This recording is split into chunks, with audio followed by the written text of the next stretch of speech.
Hello, everyone, and welcome back to another episode of Adventures in DevOps. You can see today I'm flying solo. Slight replacement. Instead of I have a fact, Clorox sues Cognizant for a ridiculous amount of money because they outsourced their customer support. And Cognizant's like, hey, hackers, you want access to Clorox? No problem. Here are their passwords.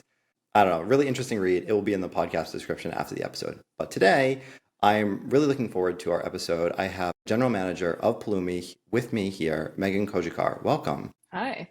Thanks, Warren. It's nice to be on. I saw you have a really strong product background. Before moving into the general manager role at Pulumi, you were a senior product manager. What does a general manager do? It's funny because LinkedIn gives me ads for working at McDonald's and car dealerships. So I feel like I have good career progression in that sense.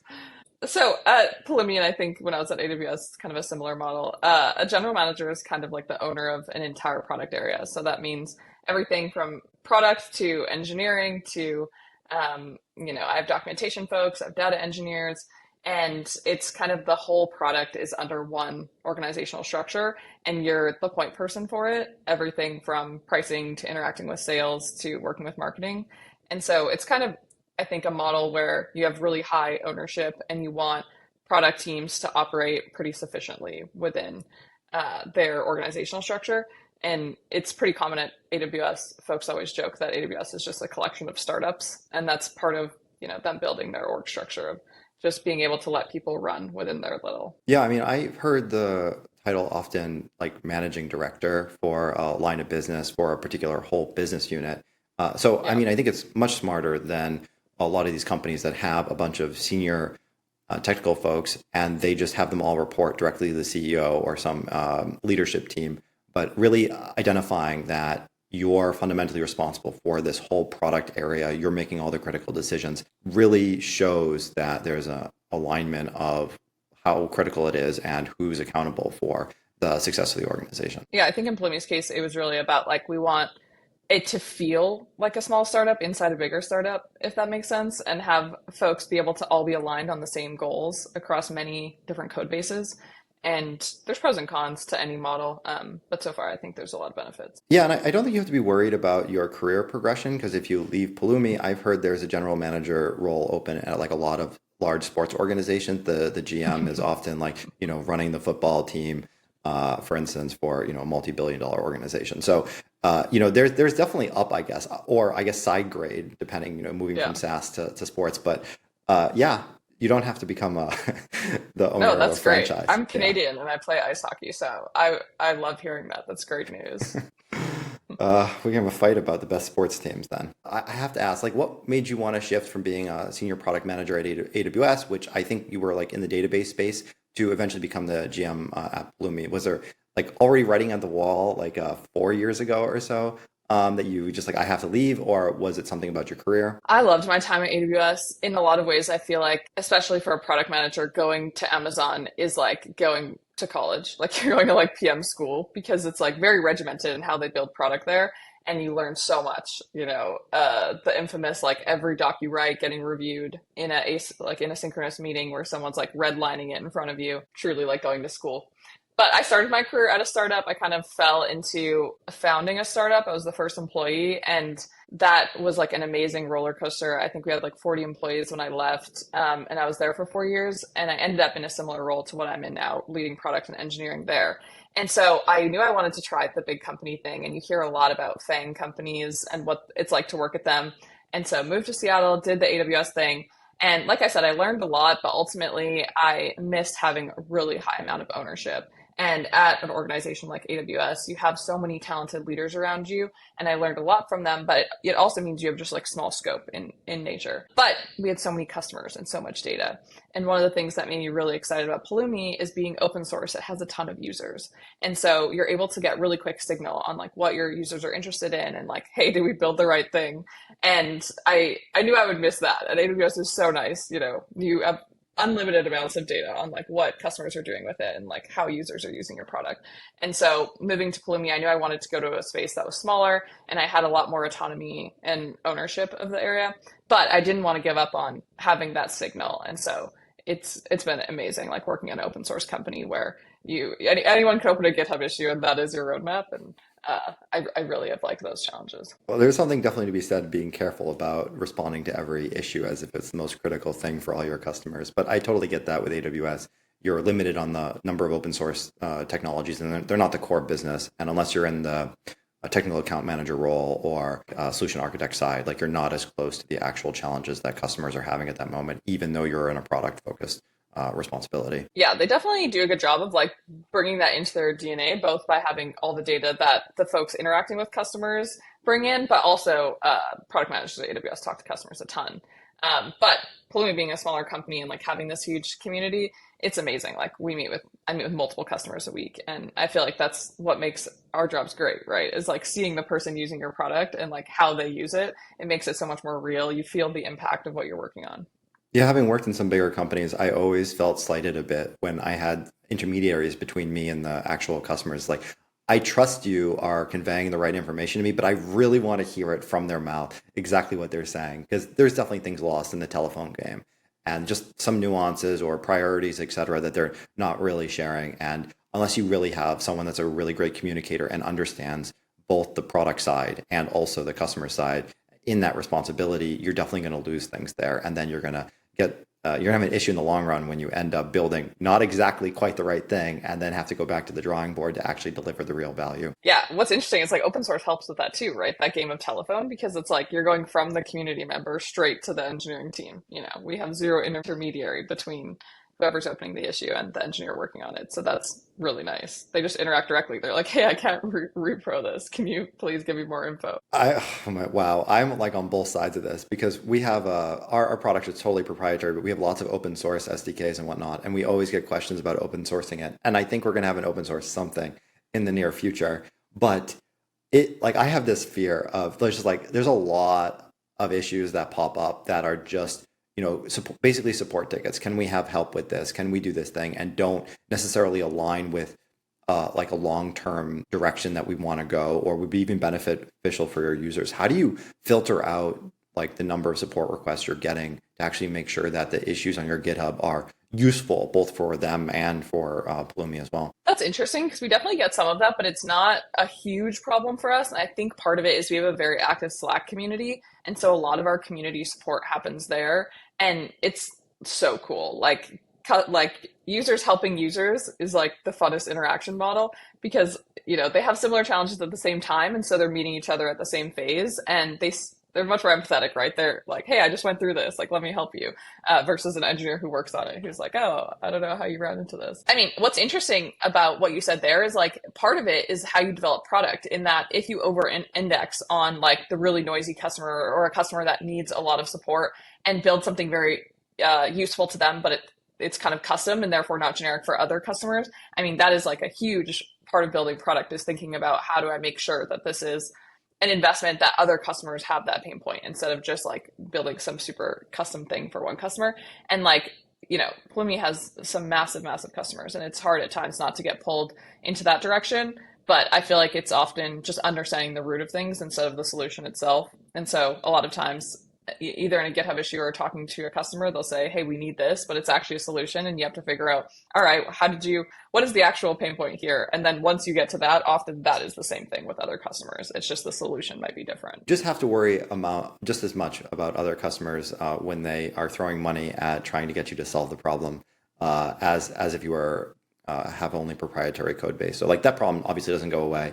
But I do agree with you. There is something about having an open source product where you're able to build a community around it to have those conversations happen. Whereas with a proprietary product, it does especially feel like customers that you have aren't interested in really talking with each other. And I don't know if it's just the result of the culture around it or whether or not it's just necessary. Like when you have something open source, people expect that they can communicate and they want to chat, and the types of, in your case, engineers, users that come on board are thinking about the community. I assume, of course, having open source fundamental as your, the core of your product, it's intentional. Any thought about how that would have driven the community? Like, was this like a nice win where you saw that happening? Or was this like a huge expectation that went into how you were designing how the business would work? Well, Plumi's been around for 8 years and it's been open source the whole time. And I've only been at the company like 4 years. So I feel like I missed some of these like core decisions on like, let's go open source. And like, I don't know, did they have in their head that this would all happen, that we would have like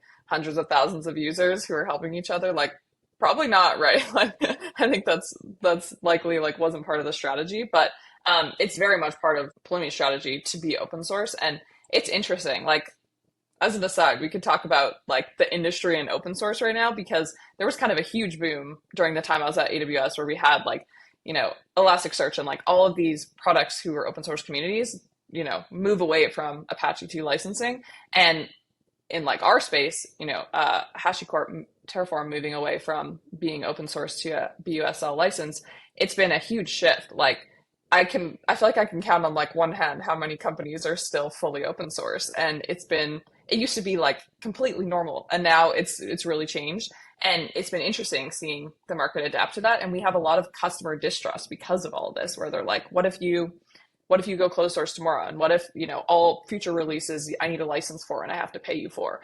And how do you can't promise them the future, right? How do you say like, no, we'll be different? Like, I know everyone else said that, but we'll be different. And so we've been really intentional about just talking about our why of why open source means so much to our business. And like our founders are like huge lifetime believers in it. Yeah. But it's a tough one. Like there's Yeah. no assurances. I feel like there's actually an easy answer there. Is like we're not stupid. We can see what happened with Redis and MongoDB and Elasticsearch and HashiCorp by doing this, and like what they're happening to their user base. Well, they're all like, not only are there competitors that spawned up in every single one of those examples, the communities for those all boomed, right? Like Valkey now is seen as like not just a replacement, but really total successor of Redis in every way, even though they've walked back on the license. I think Elasticsearch walked back on the license.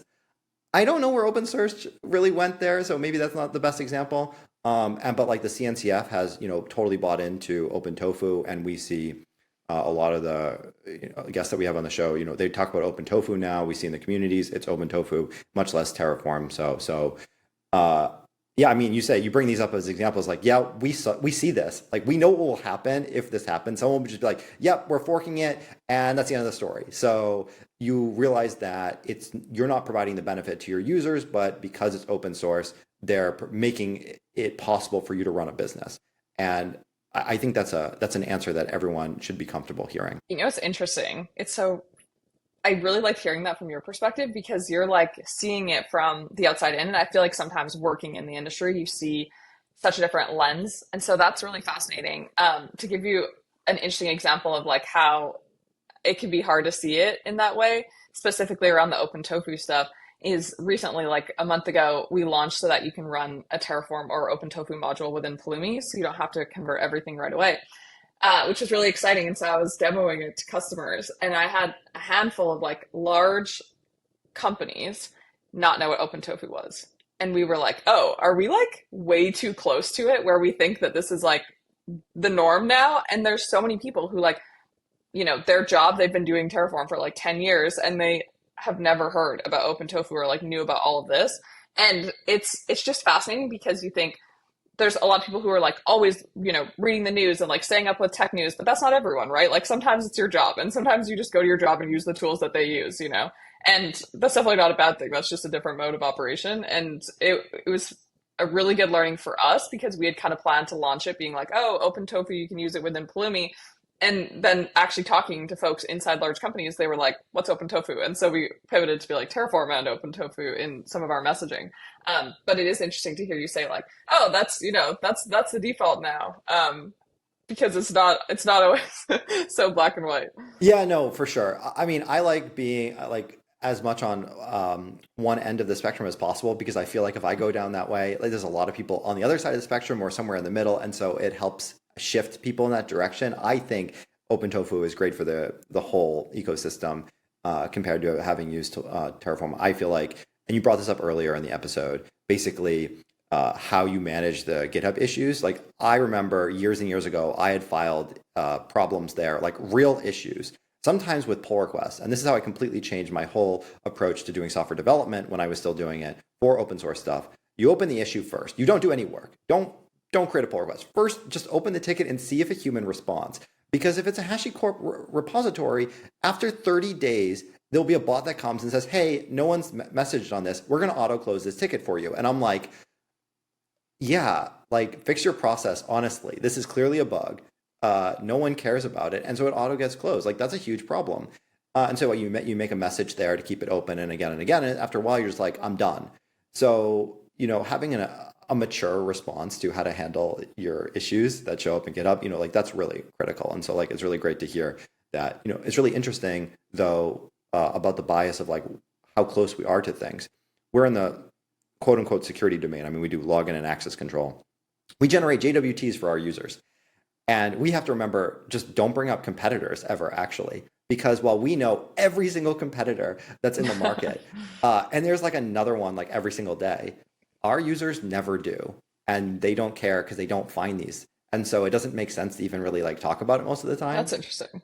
So, that's one perspective.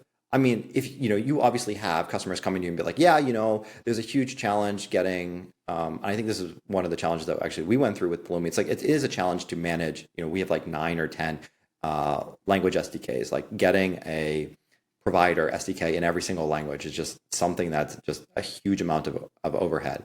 And being able to pull already existing Go and like the repository that's running your Terraform or OpenTofu in is just a huge win for the users and the end users. It's a challenge with an open-sided platform or multi-sided.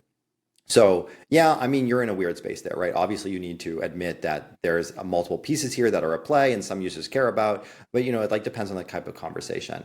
And so yeah, I mean, it's like the curse of being a great product manager. You know everything that's going on in the space. You know what's going internally. You have your own ideas for innovation as well as what your competitors are doing.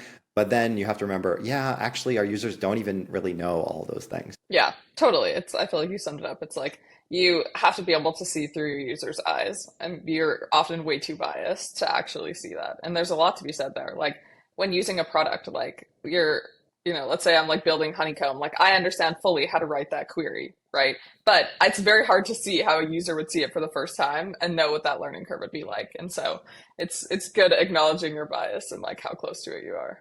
I mean, it's like there's another one. It's like you brought up Honeycomb, like everyone knows what this is. It's like, they may know what Elasticsearch is, or they may know what the Kibana through there or whatever, and any of the N other options are out there. It's like it's another one. And you talk to people who just have never been in observability, have no idea what OTel is, or collectors, and you bring up a product or whether it's like, I have no idea what that is. Yeah, it's a good call out. Like especially just like in any form like this, ensuring there's an intro. I feel like often we do this a lot with acronyms too, like JWT, which I guess is a lot more standardized, but it's like I'll say all the time like ICP, and my engineers are like, what is that? It's like, oh, it's our ideal customer profile. Like this is the customer we want. But it's a good point. It's easy to just like stick to the things you already know and not know what you don't know. Actually, on this podcast, I'm a huge stickler for acronyms because you never know, what the experiences that people have had, and just saying what those things are and calling them out is like so much easier for people to see. So I'm going to use another acronym right now, ISV, for Independent Software Vendor. And what's really interesting is like we end up having to go through a lot of tools out there to add in integrations to work with our product or one of our products. And I find this is a miss in a lot of platforms. So we had integrations into Bubble and WordPress, and they're just so different compared to OpenTofu, the experience that we see. So much so that like we don't support Bubble and WordPress really anymore because it's just such a huge challenge. They don't care about, there's a platform. ISVs are on one side, end customers or users are on the other one. And we've decided to make Bubble and WordPress, let's say, worse by not offering a first-class integration there. I feel like this is an important thing to really consider because your partnerships within your platform can have a huge impact for your customers. You've recognized this. And I was actually going to bring up, like, how much do you think about this problem at Pulumi? So when you draw that analogy there of like integrating not being easy and versus like OpenTofu being easy, what you mean there is more like the fact that Bubble and WordPress haven't built an integration at all, or that they're not being responsive to like issues because they don't have a method for that. I mean, you look at your core customer, your ICP, and you're like, well, Bubble and WordPress, the customers are specifically the ones that are using the site or building the site, but they're not we're not a customer, we're an ISV, we're just providing plugins that customers can use. But our experience building those plugins is so bad that we're choosing to not build those plugins, which means we're actually providing less value to their customers because they have less to pick from. It's like Microsoft Teams versus Slack. Slack is much easier to write a Slack bot for than Microsoft Teams is to write a bot for. So more people will write bots for Slack. Therefore, Slack offers a platform which can provide more value to the users that join. And why people like Slack more is just one of the reasons compared to Microsoft Teams. Got it. Yeah, I see what you're saying. It's interesting because like I wonder if I'm at WordPress as a PM, like what is the metric I'm trying to drive? And that would be interesting because it probably all trickles down from there. So like Pulumi's equivalent is like there's a lot of equivalents within Pulumi, but like there's a lot of ways in which Pulumi could not integrate and feel like you want people to be within your closed garden. So a direct example is we've been building an IDP product, internal developer platform. And we, not internal developer portal. You say IDP, and I think you think identity? Yeah, we actually struggle with this internally even because we have integrations with all the identity providers as well. Yeah. So. But basically, a home where you can have your documentation and all of your best practices and your services that like your platform team can set up, and then developers can self-serve. And there is Spotify's open source Backstage product in this space. And so we have customers who are like, while you're building that, it doesn't have, the full functionality of a full IDP, like all the docs integrations and whatnot. Like, can we have an integration with Backstage? And we could have easily been like, no, we have this vision to have this thing. But Pulumi is very much like our ultimate goal is like resources under management. Like our ultimate goal is like you're getting value from having your infrastructure managed by Pulumi. Our goal is not like that we get a lot of clicks or that we get like daily active, like number of active users and things like that. Like that's all great, but we care about growing our overall infrastructure managed. And so that's a no-brainer. It's like, let's go build a Backstage integration. And so we built a plugin for Backstage that like scaffolds out for you the ability to have your Pulumi stacks and deployments all within your Backstage environment. And that's very much like core to our beliefs is like APIs on everything. Like if you don't want to use our UI and you want to build something else, great. Like if you want to use our CLI directly and, not interact with our UI, we try and have feature parity across everything.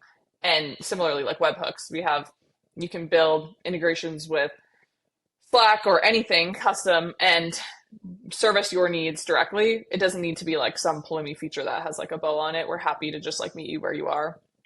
And so that's interesting. That's how we think about some of those trade-offs. And the Backstage one is like a direct example of like where we could have just been like, no, we're not going to go do this. That must contribute though to like extra work, extra time before being able to roll out something. I could imagine now you have the maintenance of managing the Backstage plugin. How do you organize around that challenge to make sure that you are staying up to date with whatever breaking changes Backstage has to make sure the plugin's still valid?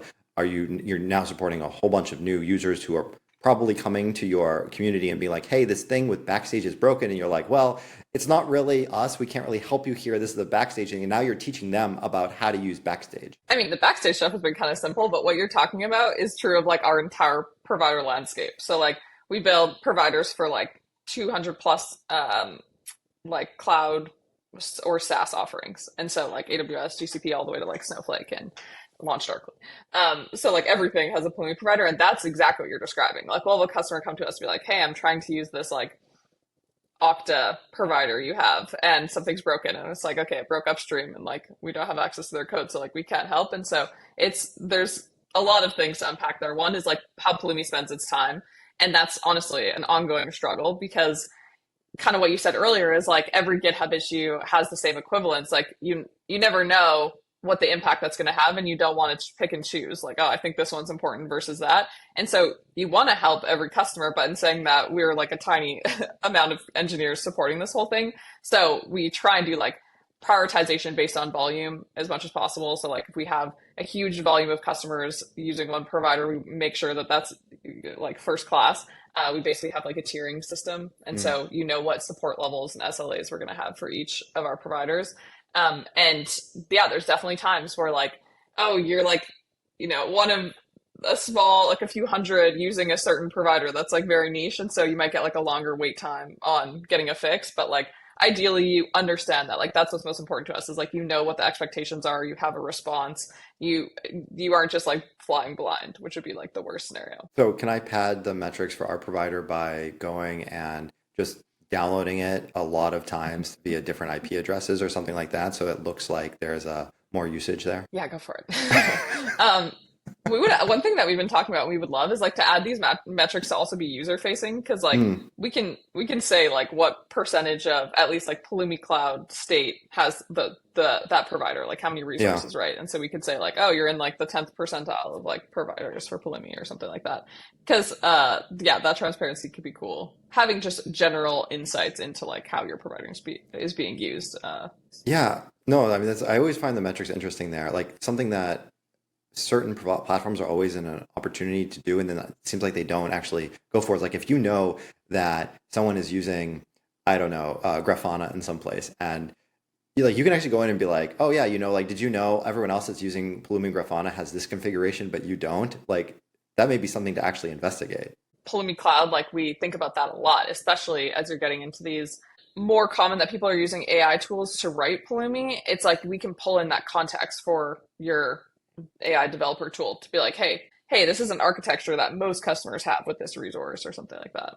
I'm smiling because you said the magic word that I think I need a klaxon here for. So now that you've mentioned it, I'm going to have to ask you some LLM based questions here. So now that you know that, do you know how much of the code for Pulumi that written by your customers is written by an LLM versus by an individual an engineer? Is this even something you can track? It's not something we can track. General open source Pulumi, we have zero telemetry. But in terms of like our existing customer base, we kind of get things like potentially IDE and like your VCS provider, but not like if you use an LLM or not. It's interesting because you could maybe think about like pull requests that say like open with Cloud Code or like Codex or something like that. But for the most part, we're like blind to it. However, we have a AI product within Pulumi Cloud that you can use for code generation. So we have metrics on that, but just the general ecosystem, unsure sample size of it. Probably still less than you would think at this point.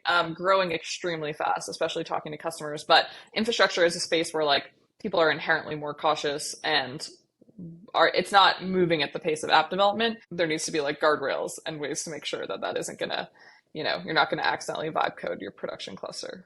I mean, you say that, but Replit just had a huge controversy over deleting all the infrastructure and database schema-related stuff for one of their customers because the LLM they had decided to, during what they had called code freeze, still make changes and push database changes, and because queries weren't responding, then wipe the whole thing. So, it's getting there. I think maybe the question I want to ask is, were you ahead of the curve here? I mean, I know Pulumi's had LLM-based answer generation inside the docs for a while now, way ahead of the curve. But as far as the product goes or the features that you're building, have you pivoted in any way to potentially deal with the impact of customers now utilizing more LLM tools? Yeah, definitely. I mean, it's definitely a huge focus. It's interesting. So yeah, I think we had an AI product before ChatGPT had a UI, like when it was just an API. But I'd have to check my exact timing on that. But around that time, we were like very quick to adding an LLM to our product. And the main use case at the time, which it is funny looking back because at the time everyone thought this would be a good idea, but like in hindsight, it was like not a good idea. We were like, oh yeah, you can like ask questions and we'll have like an LLM respond to it. And at the time, they just like hallucinated a bunch. They would like give incorrect links and like in some ways it was like a funny way to get product feedback because it would like hallucinate API endpoints and you'd be like, actually, it probably should be named that. Like, if the LLM probably thinks that because that is how most products would name this. And so it was an interesting feedback loop, but originally definitely like took some time to figure out. Like we didn't limit what people asked it, so like people were just like using our like in product chatbot as their GPT basically, like just like completely unrelated to Pulumi questions, like help with things. But we refined it a lot over time. And I think to your question around like knowing that, your user base is changing how they're doing things pretty drastically, which is using LLMs to write code. Like how does like Pulumi inform, like how does that change what we think about? And I think there's a couple things. One thing we're hearing is there's a ton of app code that's now coming to like the speed of application code is increasing due to these tools, which means the infrastructure team is becoming a bit of a bottleneck. And so we have teams who are like, we have so much work right now, like this, like we're feeling the increase in speed. And so like for us, it's like figuring out how do we automate things and like make it easier to stay on top. So like, how do we help platform teams with this new dynamic change? But then there's also the people actually writing Pulumi, right? writing Pulumi code. And the first thing we ever did in this space was one of the early problems with using LLMs for Pulumi code was that it hallucinated resource names a lot because there's a lot of different versions of a provider. Yeah. And it's actually very important that it gets that right. Otherwise, you're just going to be constantly having to go fix a bunch of things to get it to run. So the first thing we did was provided context for all of the latest versions of every provider so that it was just much more accurate. And that was pretty good. We got a good amount of usage, like more than we would have expected of customers writing code using that. And it's very simple, right? But it's really just like what MCPs are today, like giving the context that the model needs at the time it needs it. And now we've grown a lot. So like you can get any information about your Pulumi environment from our LLM. And that is like in our MCP, but also in our in-bake product, which there's some interesting product dynamics there now with like building MCPs. And so we're going to make everything that's available in any of our features available in our MCP, which using acronym Model Context Protocol. I know you guys had a session on this already, so your listeners will kind of be familiar. Definitely. I'll just plug that. If you don't know what MCP is, go watch the previous episode where we talked a lot about this. Pretty good. So yeah, I mean, one thing that comes up here actually, and maybe I'll say it, I'll preface it with, I think this is going to be controversial. You're trading, I mean, I think we know this is the case. With LLMs, you're trading quality for speed. You need to be most concerned about the quality, even more so in your infrastructure, given that small changes, especially during refactoring, can have huge production impact, whereas a random bug in one of your websites or one of your endpoints isn't so bad. Having a small change in your, say, database provider, or if you're using RDS and you change the schema or roll out a new version, you could have downtime, or worse, your whole database gets crashed. I'm going to argue making sure the users are still going slow is providing more value than allowing them the ability to go fast. I know your users are probably going to disagree with that statement. Any thoughts about that, though? That's really interesting. What our CEO, Joe Duffy, he has this really good analogy for what we're seeing right now, which is you wouldn't vibe code without Git, right? Like you're not going to directly change all your code and like push it to your production server. And you kind of want that Git layer. Maybe you would, sorry. But let's say that it's a helpful lens to have, like, here's the Git changes and I can review that and see what's going to change, right? And that's a lot of application coding is going in the space of like reviewing code. Now you can like tag the GitHub Copilot agent on a PR and they'll write it and like you can review it. And for small stuff like that largely works. Like we did that in Pulumi for a handful of things. But you need that for infrastructure too, right? Like you want a way to understand like what is desired state and what's going to change. And like Pulumi is great for that in the sense, and OpenTofu has similar things, but the one difference with Pulumi is that you're using a programming language. So like these models have a ton of sample data and context on using a programming language. But Pulumi is a desired state versus actual engine. And so you can see exactly what's going to change and run a preview on it. And so to your point about like helping users by like moving slowly, like the best thing Pulumi can do is like give you previews of what's actually going to happen. And that layer becomes so much more important. And so as we're building stuff with AI, we're starting to get into the space of automating things within Pulumi with AI. The most important thing is like, what are your checks and balances? Yeah, I mean, I know you said you wouldn't vibe code without Git, and I'd agree with that. I mean, I don't vibe code to begin with, but I definitely wouldn't vibe code without Git. But there are for sure lots of people who would vibe code without Git, and the idea of using some sort of version control there is a whole complexity that they probably have never even thought of, especially because we see LLMs as raising the floor. So those with less software experience being able to start doing things they haven't done before, which means they're not going to be using all the tools and best practices that the industry has created to deal with quality issues or production impact as that has happened in the past. So, there's something interesting there. I think the other thing we see is that because of the quality speed trade-off, there's a lot more code being generated, which really reduces the value of what's being checked in. And there's actually a corollary to this, whereas I don't want to read an LLM generated post. That means that the value in that post is probably whatever the prompt was, which is way more valuable than the output. So if you are vibe coding, the thing that makes sense more to be committing is the intent rather than the output there. So I Yeah, can see a totally. world that, given the whole development workflow does change in a way, there is still this intermediary step. And I really like to call out that it's the review, and Pulumi may be automating some parts of the review for you because I do see a lot of value in, hey, does this match with certain policies or other expectations that we have as an organization, or even just as a team or a service or best practices, or what everyone else is Yeah. doing on what comes in through there. Yeah, I think that's super important. Like Pulumi knowing all of your best practices and ensuring that that's what it's putting out. And I was going to say to challenge a little bit, you're like we're trading speed versus quality. The one kind of difference there is like that. I think that's largely true if like you've done this before, but we have a lot of users who are like, oh, I'm like new to using Pulumi, like my platform team uses it, but I've never written it. And this is like a lot of helping with the 0 to 1, where like it can actually, if you've never done something before, it helps you learn it a lot better in the sense of like let's say you come to Pulumi and you're like, hey, I need a program for like a Cloudflare worker or something.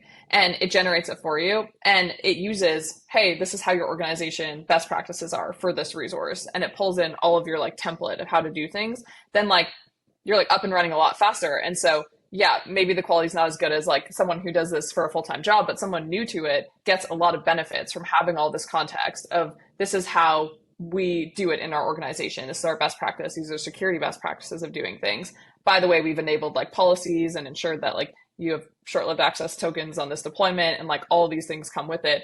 And so in a bunch of cases, we have like new users that are like, this is great. This has helped me so much. So I will agree, definitely on the if you don't have experience in something, that the quality of the LLM generated output, especially in spaces where there are examples or can be moderated or validated or reviewed, is going to be much higher than what they would have put out previously without that. That for sure is true. However, I will debate whoever, like if you're inexperienced in a particular area, so a new user comes in and hasn't used Pulumi before, I don't think they would be actually learning anything. They would not be learning about Cloudflare or Pulumi if they're using an LLM to generate that code. There is a study that was sponsored by Microsoft about the loss of critical thinking as a result of utilizing LLM models. So it does for sure helps those users get to valuable output of a higher quality than they would have had without it. But it doesn't help them become experienced engineers, Pulumi experts, or even be able to use it to build new things without also relying on the LLM in the future. So I do want to ask Yeah. about that. Maybe something like I think we all have to contend with our engineers utilizing LLMs within our own company.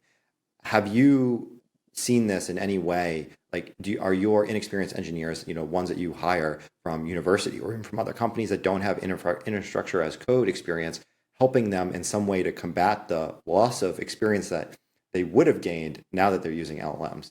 Yeah, that's very interesting.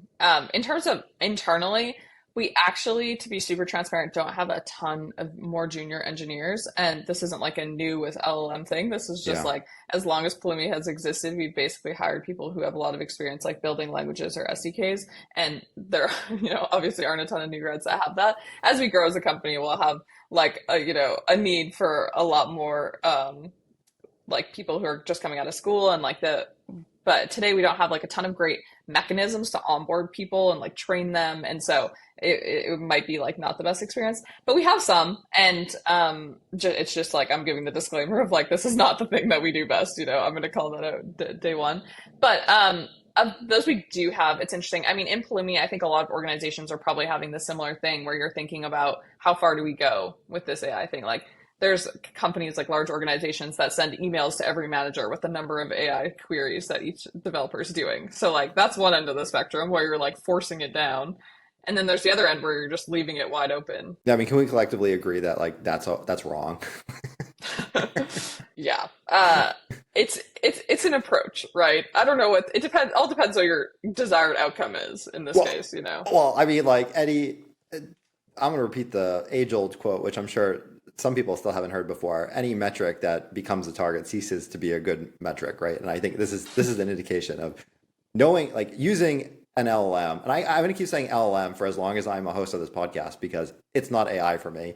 To solve a problem where it can help you, right? You lack experience in a particular area and you need a second review on it, or to generate that Pulumi code the first time. It gets you there. It for sure does. And that's a good usage. It's a bad usage if you take that output and you send it to someone else and say, this is the right answer. Like, I just use an LLM to generate it. And you can't distinguish between those two things in a metrics report. So I think, that's a huge problem. Or I use this LLM to make critical business decisions. Like, Megan, I can ask you, how many times have you used an LLM in the last week to make critical business decisions for your organization? I mean, it's not zero. I put the question in and I just do whatever it says. Oh, definitely not that. I mean, Yeah. I strongly believe in like writing down large product decisions and making sure that you have the options you considered and why you didn't consider each of them, like why you recommended what you did. And so if the LLM's like, oh yeah, you should use this pricing metric, but ultimately, it's your logic that has to stand up. And I'm a huge fan of still doing doc reviews. So we do that for like all of our major product decisions. And so it's like a room full of people criticizing my logic on a product decision, which I love. That's the best way to figure out if you're doing the right thing. So probably zero in the sense of if the barometer is put it in and then do exactly what it says. But I think it's helpful. Yeah, I mean Still. that's the thing though, right? Like you're utilizing it in an intelligent way to critique what you've got and be willing to throw away the output rather than seeing it as the expert. And I think this is the metric that we've come up with internally actually at my company, which is realistically how like who's ever using the LLM, are they using it in a critical first manner where they're challenging the output as whether or not just, what it's saying, but whether or not it is accurate rather than taking it for granted and believing that the LLMs always give you better than accurate answers. So, as an expert, I think the in the area and also being critical of the results. I mean, you're in a special mode where you're actually looking for holes in what you're saying, and so taking each one of those as valid arguments is a great way of utilizing it. So I applaud you for that. You're definitely not one of those leaders who is just tracking people on their LLM usage.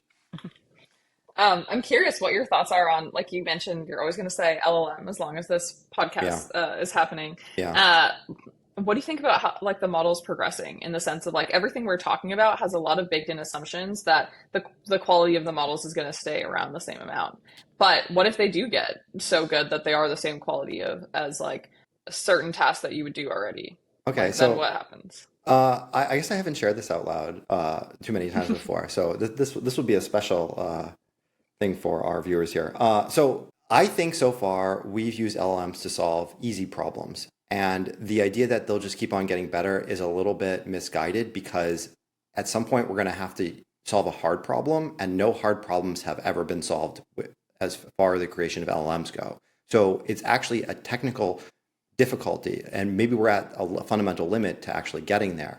Uh, a common argument against this is that humans are biological computers. And if we're just a machine, then of course we can build a machine or a computer to compete with that.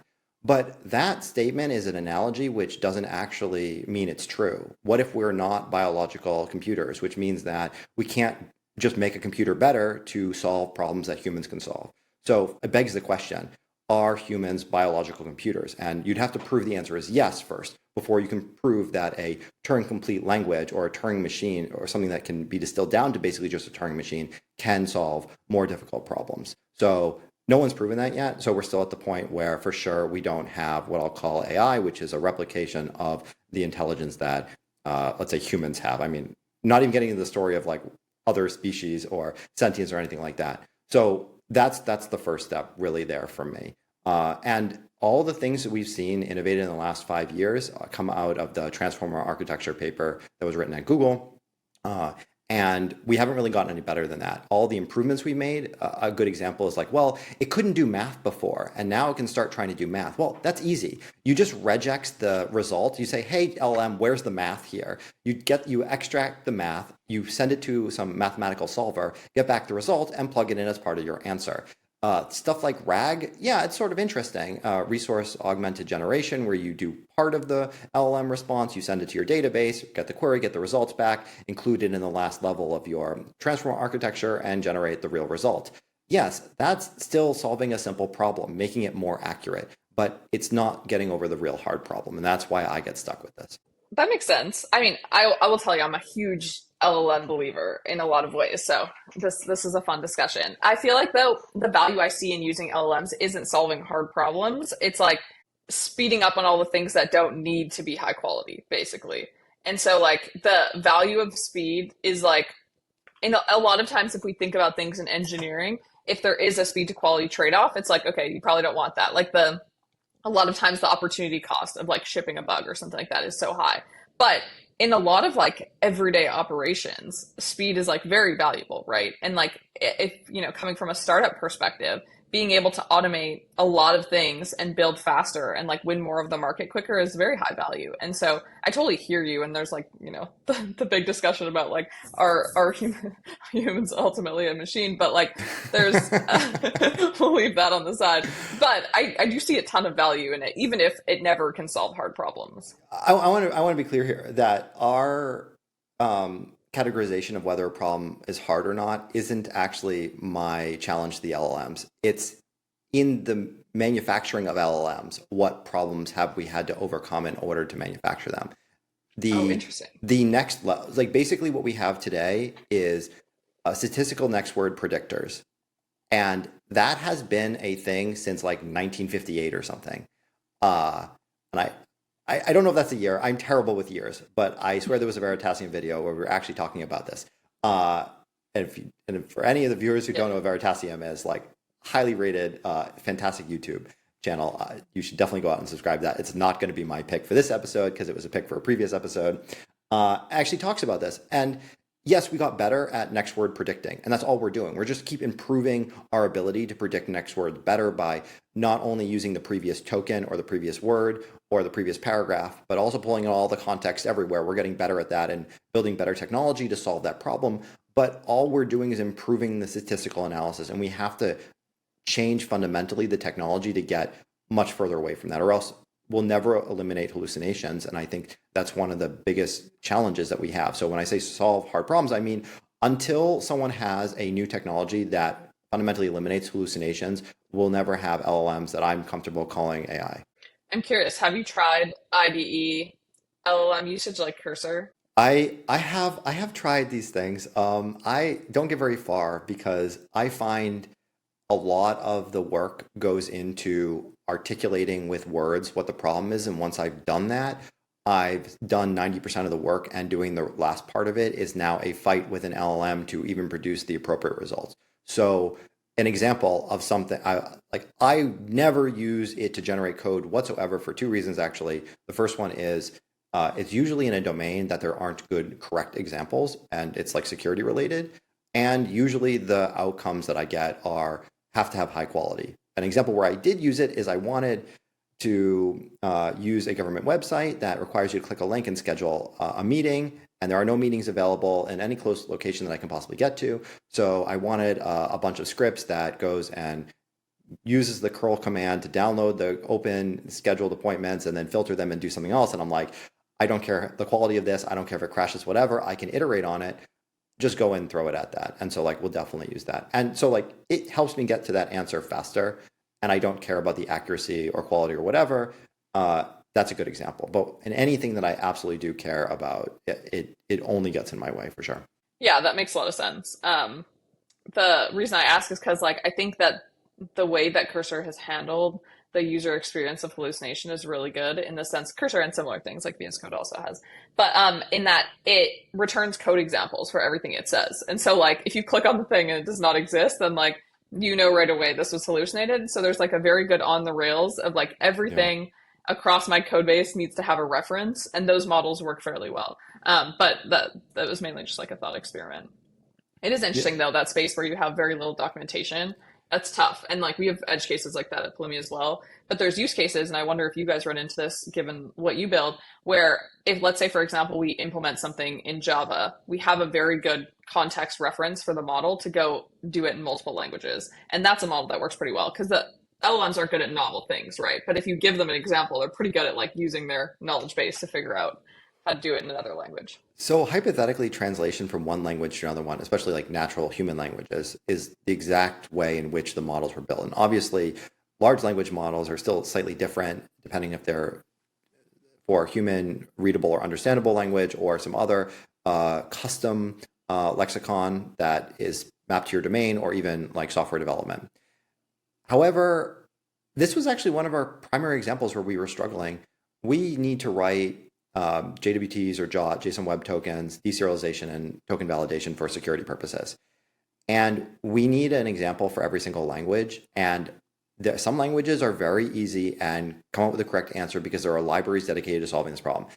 In other languages, the primitives don't really exist that well, and you have to stack them all up together in a complex way that no one's ever really done, or the people have done it, doesn't really work anymore with the particular versions that are available, et cetera, and the models are atrocious at that. So even knowing how this should work in 99% of the implementations across all the languages still does not help you get the last one out. And this is actually, I used to think something like, oh, all languages are pretty much the same for the most part. There's some built-in stuff that causes you to write code one way or another one. But now I can come out here and actually say some languages cause you to write more insecure code than other languages. For instance, I can tell you very specifically, Python and Ruby are more insecure languages than even PHP and JavaScript because the code that comes out of those is less, there are less examples of having secure code be generated.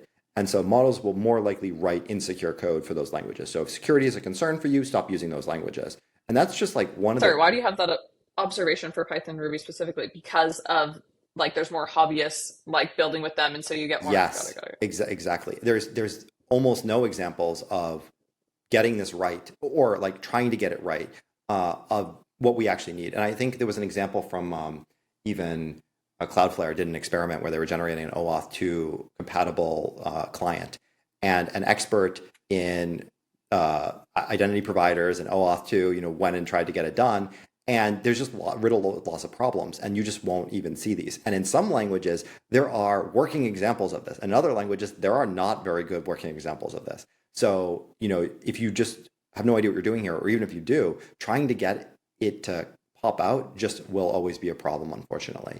And I think I'm going to keep repeating this because I like this idea that the next successful programming language that humans utilize will be one that is optimized for examples for LLM. So the generation of code and also consumption as far as context goes, rather than what we're doing today, which is like automating the hands on the keyboard, where you see we try to merge all the code together and optimize the context that we're passing to Cursor or Windsurf or whatever, so that it can actually fit all the tokens in its context window. I think we're going to start seeing new languages that are terrible to program with, but are great for LLMs to generate, because at the end of the day, we want the working program more than we care about the code that's actually being used. That's so interesting. So do you feel like languages like Java are probably great by that same framing where it's mainly enterprise people who are using it and have examples online?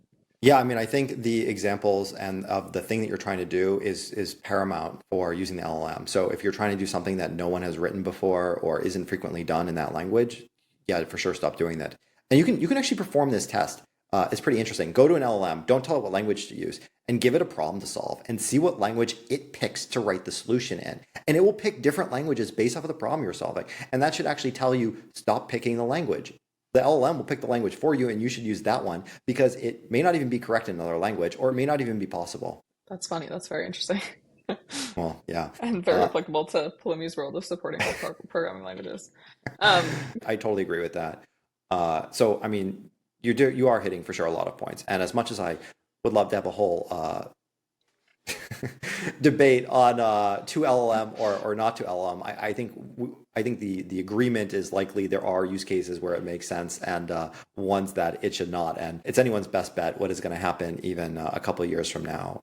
So I'd rather not spend too much time speculating. Yeah, makes sense. I think just to like wrap a bow on a lot of what we talked about, there's a lot of change happening in the developer space right now, and there's a lot of change happening in infrastructure. And I think we've talked about a lot of it, which is like speeding up and the importance of slowing down and how you can have like checks and balances along that process.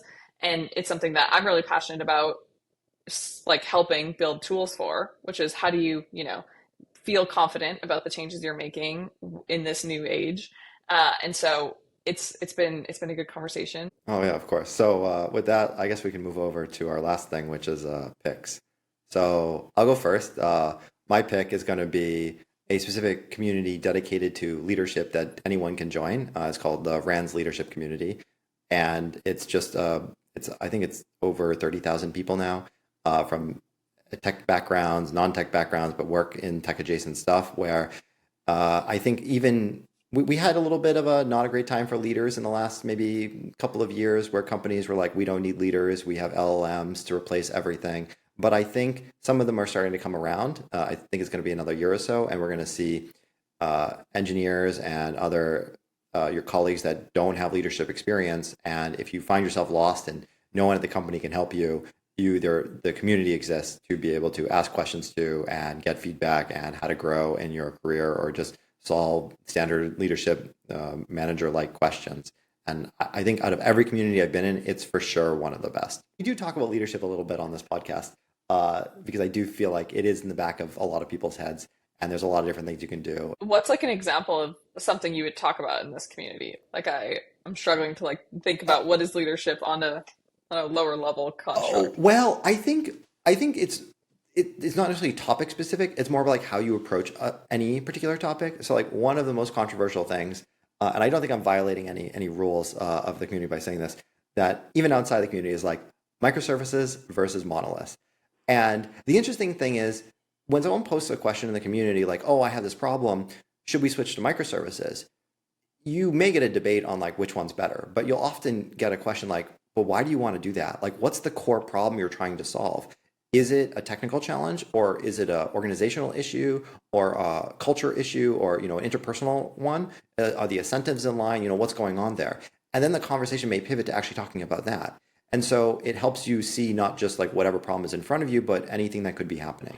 And that's like on the technical side. There are like thousands of channels on whatever arbitrary topic you could possibly imagine that could be relevant. So maybe you are going through a reorg and you want to know how, like whether the messaging makes sense and you're not sure how people will take it. Or maybe you're dealing with a boss or a manager who says, yes, I'm going to count your LLM usages, and you're looking for arguments, why that could be a good thing or how to push back against it. And I feel like this is the place where you can go and actually have that conversation. And there may be people from other companies that you have heard of or ones that you don't who have gone through a similar process and can provide you insight into how they approach it or be a thinking partner for how to solve it. Oh, that's very interesting. My pick for today is a book. I am at the moment thinking a lot about how to build great teams, both in that, they're high velocity, but also just like they're a good culture to work in. People are excited to be there. They're happy, working on what they're working on. So a book that I just finished is The Manager's Path by Camille Forner. And it talks a lot about like the transition from, being a technical IC to a manager and then like a leader within an organization. And there's a lot of good topics, everything from like, how do you step back in the technical strategy piece and like grow people to play that role and like what your role becomes. So definitely would recommend. You're reading it as like preface for making sure that your leaders are taking a path that you can approve of. Yeah, I also think it's just like really good to think through some of these topics. Like it just adds different perspectives of how other companies do things, but also, yeah, even things like how do you run a one-on-one? And it like gives you a framework of like, here's, a way to do it. And you might not take all of it, but there's value, there's nuggets all over to be able to pick up and adopt. Yeah, I do think the book is pretty great in that way, that it's like, if I've never done this thing, that how would I even, like, what do I even need to be aware of? And it's not true that you need to be aware of all those things. But it's like, here's a list and you can ignore the list or, dive into it. And then I think the most important thing, of course, is adjusting to whatever situation that you're actually in. So I think The Manager's Path, great book. Great pick. Thank you for sharing that. Yeah. Thanks for having me on. Yeah. So debating LLMs with you. I worry sometimes that our podcast may go too much in that direction. Like there's a desire to either, jump up and down and celebrate it or, be critical of it. So, we had a proponent on the show this week. I think last week there was a fight against it. So, everyone can pick their preferential episode. And with that, I'll say thank you, Meagan, for coming into the show for us. I think this has been a great episode, and thank you to all the viewers and listeners, however you're consuming this, for listening to this episode. And we'll be back hopefully next week.